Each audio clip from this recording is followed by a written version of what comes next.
Bonjour, c'est Rémi pour le podcast de Parlons Argent. On se retrouve aujourd'hui pour un nouvel épisode du podcast.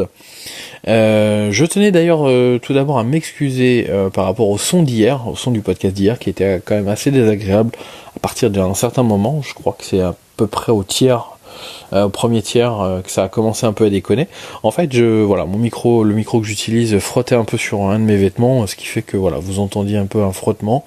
Donc c'est pas très agréable et je tiens à m'excuser parce que c'est vrai que moi aussi je trouve que c'est très important, en tout cas surtout sur un podcast.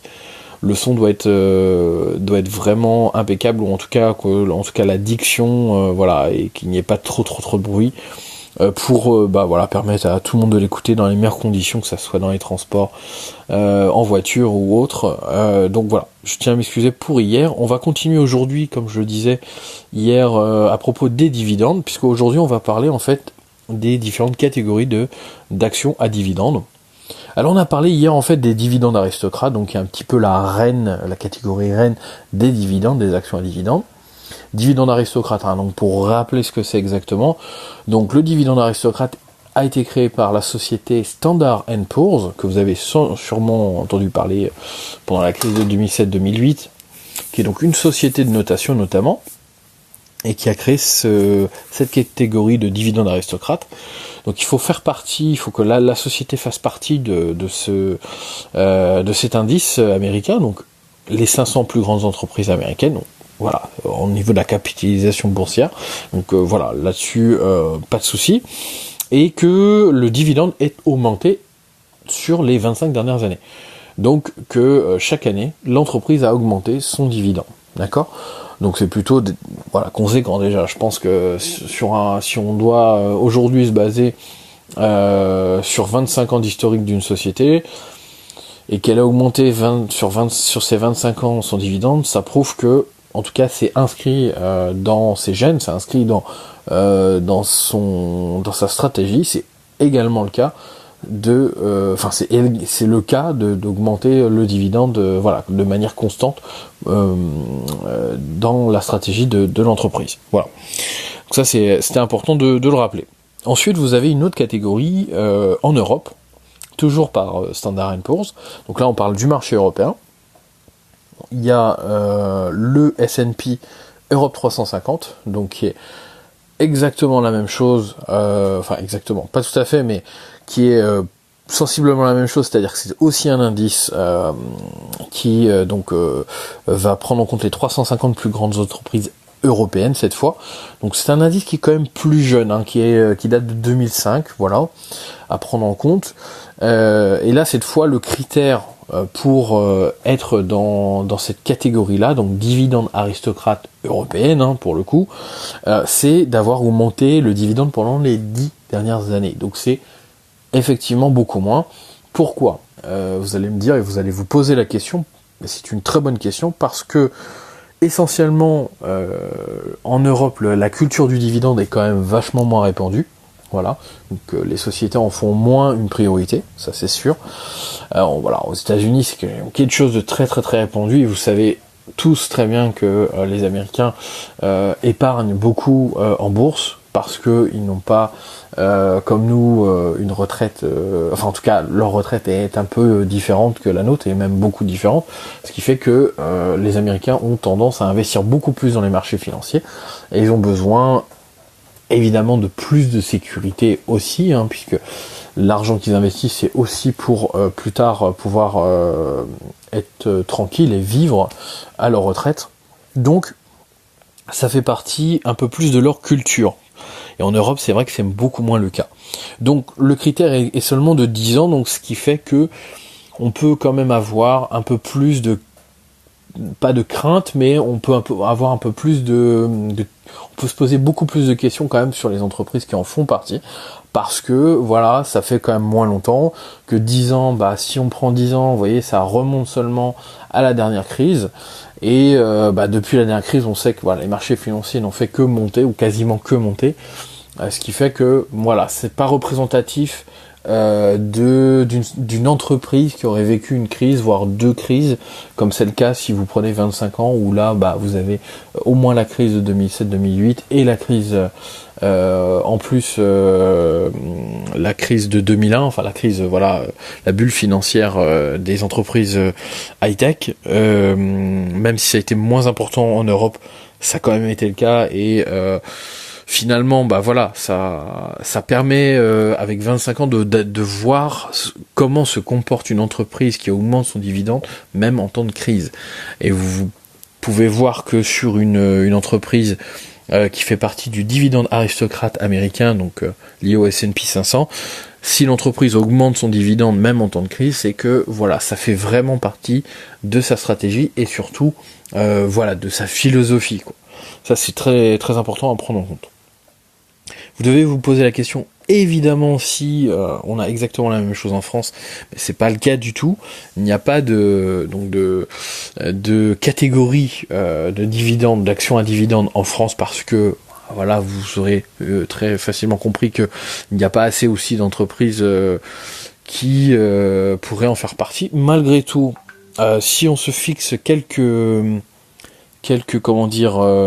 critères pour, si on voulait créer par exemple un indice, une catégorie de dividendes, d'actions à dividendes en France, on pourrait, si on prenait par exemple le critère 10 ans, qu'on prenait une capitalisation, au moins 5 milliards, d'accord, 5 milliards de capitalisation, donc la capitalisation c'est la valeur de la société, hein, d'accord, et ne faisant pas forcément partie du CAC 40, d'accord, donc vraiment toutes les entreprises françaises cotées en bourse, que ce soit dans le CAC 40 ou ailleurs, on aurait quand même 4 entreprises qui seraient plutôt intéressantes et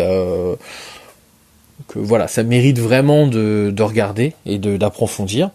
Vous avez notamment donc L'Oréal, d'accord, donc qui est quand même une très grosse entreprise. Vous avez Sanofi, d'accord, et vous avez encore deux autres, pardon, donc Sanofi Aventis, vous avez Hermès, et la dernière société c'est Essilor.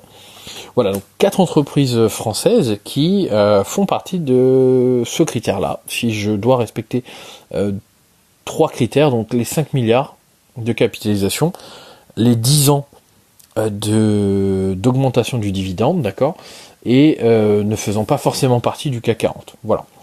Je vous donne quelques chiffres par rapport à ça, si vous devez remonter un petit peu en arrière sur l'historique, c'est qu'on a une progression du dividende en prenant en compte ces 4 entreprises, donc L'Oréal, Sanofi, Hermès et Essilor.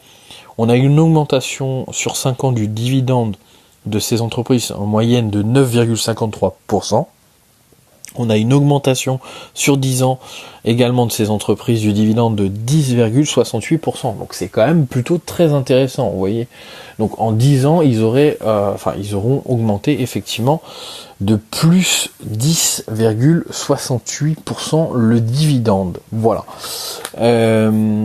Donc plutôt intéressant quand même à regarder. Je pense que ça mérite vraiment le coup d'œil, surtout qu'en plus de ça, et on en parlera sûrement demain ou après-demain, ces sociétés-là peuvent faire partie du PEA, d'accord, donc avantage fiscal assez intéressant, et c'est pas négligeable. Ensuite, on a également donc une autre catégorie qui est plutôt intéressante, qui est le dividende champion. Alors, le dividende champion, ça a été créé par un investisseur particulier, quelqu'un comme vous et moi, même si c'est quand même quelqu'un qui est habitué à investir, quelqu'un qui a l'habitude. Donc, le dividende champion, qui n'est pas limité, alors c'est vraiment lié aux États-Unis. Hein. Là, on se base sur les entreprises américaines. Pas de limite au niveau de la sélection, au niveau du S&P 500, donc c'est vraiment toutes les entreprises américaines. Il y a plus de 100 actions, donc 100 entreprises qui en font partie dedans. Donc c'est plutôt intéressant parce que ça ouvre beaucoup plus au niveau perspective d'entreprise. Donc ça peut être aussi des entreprises de taille moyenne qui en font partie. Et le critère, en fait, il est simplement... L'autre critère, c'est donc l'augmentation du dividende sur les 25 dernières années. Donc on a quand même, vous voyez, plus de 100 entreprises qui font partie de cette catégorie qui s'appelle dividende champion, qui ont augmenté effectivement leurs dividendes dans les 25 dernières années. Donc sur les 25 dernières années. Ce qui fait que ça ouvre beaucoup plus cette possibilité-là. Et ça ouvre aussi la possibilité sur des actions sur des entreprises qui ont des montants d'actions, le cours de l'action, qui est beaucoup plus inférieur à d'autres entreprises. Donc, pour des gens qui débutent aussi comme vous et moi, investir dans des entreprises de ce type, ça peut être aussi intéressant parce que vous allez pouvoir acheter plus d'actions et limiter un peu plus le risque, parce que il faut bien comprendre que sur les entreprises aux dividendes aristocrates, la plupart des entreprises ont quand même un montant, un cours d'action qui est quand même assez important, des fois plus de $100, donc c'est quand même déjà le ticket d'entrée est quand même un peu plus important. Alors que là, dans cette catégorie-là, dividende champion, vous avez quand même la possibilité de trouver des entreprises qui ont des cours qui sont inférieurs à $50, peut-être même inférieurs à $10, et ça peut être intéressant d'y jeter un œil, ça c'est sûr. L'augmentation du dividende sur 10 ans est de 7,70%, donc c'est plutôt très intéressant. On finit avec la dernière catégorie que moi j'aime beaucoup, mais j'aime vraiment beaucoup, qui est très rassurante et qui apporte quand même des rendements qui sont plutôt intéressants, donc pas à négliger. Donc la catégorie s'appelle le Dividend King. Donc Dividend Kings, plutôt. Donc le critère là, il est vraiment supérieur, puisque il faut que l'entreprise ait augmenté donc son dividende ait augmenté le dividende sur une période de plus de 50 ans. 50 ans, vous imaginez, déjà il y a énormément d'entreprises qui au bout de 50 ans n'existent plus. Alors vous imaginez simplement une entreprise qui augmente son dividende sur les 50 dernières années, c'est tout simplement énorme. Voilà, donc il n'y a pas de limite au S&P 500, donc là on est vraiment sur toutes les entreprises, je crois que c'est entreprises américaines seulement, mais en tout cas toutes les entreprises, au moins américaines, ne faisant pas partie du S&P 500 forcément, donc ça c'est un autre bon critère. Donc plus de 50 ans, et donc il y a 22 entreprises qui en font partie, 22 entreprises, et certaines ont plus de 60 ans d'augmentation, d'accord. Il y en a 6 d'ailleurs, 6 qui ont augmenté leurs dividendes chaque année sur les 60 dernières années, donc c'est quand même assez impressionnant. Vous vous rendez compte que 60 ans, c'est 1957 quand même. Enfin, c'est juste incroyable. Voilà. Je vous donne le nom d'une entreprise qui en fait partie, donc Procter & Gamble. Voilà. Entreprise qui c'est une multinationale qui détient de très nombreuses marques dans l'alimentation, dans l'hygiène, dans plein de trucs. Ils détiennent plein de marques de dentifrice notamment, de produits pour se laver, plein, je vous dis, plein de trucs de l'alimentation. C'est vraiment très très divers. Sinon on appelle ça des conglomérats, mais c'est vraiment une très très grosse entreprise.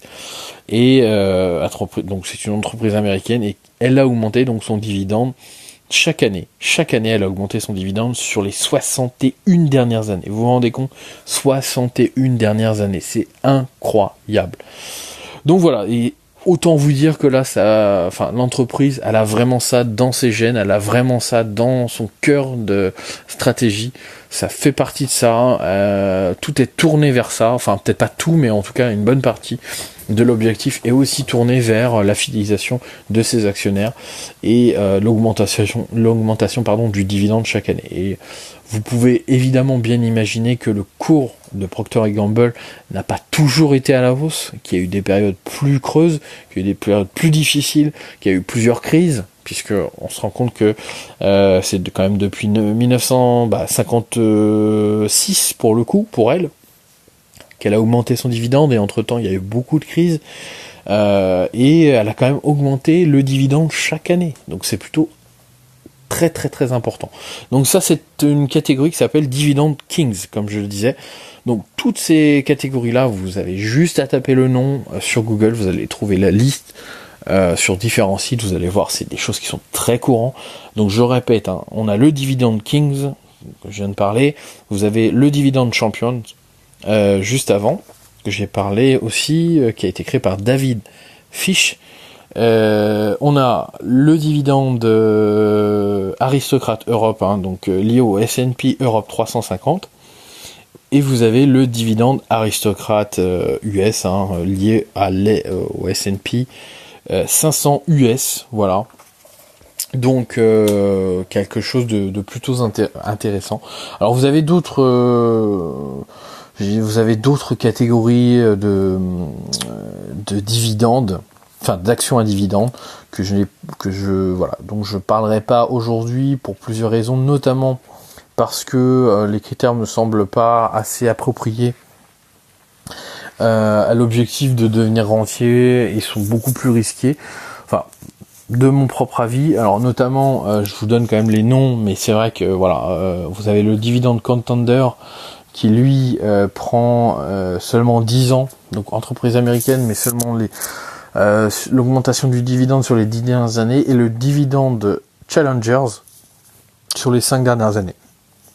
Voilà pourquoi je vous en ai pas parlé, parce que ça ouvre encore plus sur le nombre d'entreprises qui rentrent dans ce critère, enfin dans cette catégorie-là.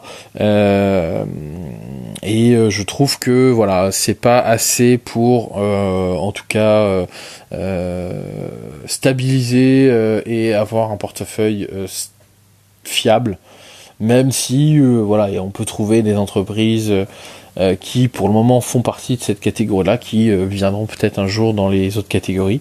Malgré tout, je pense quand même que c'est un peu risqué, à moins que vous ayez déjà un patrimoine assez conséquent, de viser sur ces entreprises-là, parce que vous pouvez légitimement vous dire que oui, les entreprises qui font partie, par exemple, du Dividend King, sont peut-être aussi des entreprises qui sont sur des marchés vieillissants, sont sur des marchés qui peuvent peut-être dans les 10-15 prochaines années être révolutionnés et donc perdre énormément de parts de marché, et donc par conséquent peut-être ne plus pouvoir verser un dividende en progression. Oui, bien sûr, on peut se le dire. Après, et qu'il vaudrait mieux miser sur des entreprises, par exemple de la nouvelle technologie ou ce genre d'entreprises, qui effectivement ont peut-être plus de plus d'avenir aussi à long terme, mais je pense qu'il faut, c'est quelque chose évidemment, je pourrais en rediscuter, mais honnêtement, ça nécessite quand même, de réfléchir, mais je pense qu'il faut quand même au moins mettre 80% acheter 80% d'entreprises qui, sont solides et qui ont augmenté leurs dividendes sur une période assez longue, et vous pouvez peut-être miser sur 10 ou 20% de votre portefeuille d'actions à dividendes sur d'autres entreprises qui, effectivement, comme je le disais tout à l'heure, ont peut-être une valorisation qui est inférieure et donc un prix d'action qui est inférieur, vous permettant d'en acheter beaucoup plus aujourd'hui. Mais bon, évidemment, ça peut être intéressant, mais je pense qu'il faut quand même limiter ça et ne pas en prendre non plus un pourcentage, un ratio trop important dans votre portefeuille d'actions à dividendes. En tout cas, c'est le choix que moi j'ai fait, et j'aurai l'occasion d'en reparler, mais c'est vrai que il faut quand même prendre beaucoup de pincettes avec ça. Et surtout que le but c'est pas non plus pour vous de suivre très précisément l'entreprise, ce qui se passe. Vous voyez, c'est d'investir dans cette entreprise là, de faire fructifier votre argent via le rendement des dividendes, d'acheter régulièrement d'actions de cette entreprise-là, et au fur et à mesure, voilà, démultiplier les rendements grâce à l'effet cumulé lié à cet investissement-là. Voilà. Je pense que j'ai fait un peu le tour, en tout cas là, aujourd'hui, sur les catégories de dividendes. On aura l'occasion d'en reparler dès demain, donc encore 2 jours où on parle du dividende. C'est un sujet assez vaste et vraiment très très très passionnant. Je vous expliquerai notamment qu'est-ce que moi j'ai fait, comment j'ai arbitré tout ça, et puis on parlera aussi de fiscalité, parce que c'est sûr que ça a aussi un impact assez important sur votre rendement, donc il faut en parler, il faut expliquer quels sont les avantages et les inconvénients de chaque produit d'investissement, chaque support d'investissement, Voilà. Si tu as aimé ce podcast, comme je l'explique à chaque fois, n'hésite pas à laisser un commentaire sur Apple Podcast, sur iTunes. Ça m'aidera vraiment à faire découvrir le podcast à de nombreuses personnes, et ça c'est plutôt bien. Le podcast est aussi disponible, donc si tu l'écoutes sur YouTube ou sur SoundCloud, tu peux également laisser un commentaire, ça me fera plaisir. D'ailleurs, si tu as des questions, je suis preneur également. Tu peux aussi m'envoyer un mail si tu as des questions sur l'adresse podcast parlons argent tout attaché, podcast parlons argent tout attaché @gmail.com. Je me ferai un plaisir de répondre à tes interrogations sur le dividende, mais sur les autres sujets que j'ai pu aborder même auparavant. Voilà, on se retrouve évidemment demain pour un nouveau podcast. Je te souhaite une bonne journée. À demain. Ciao.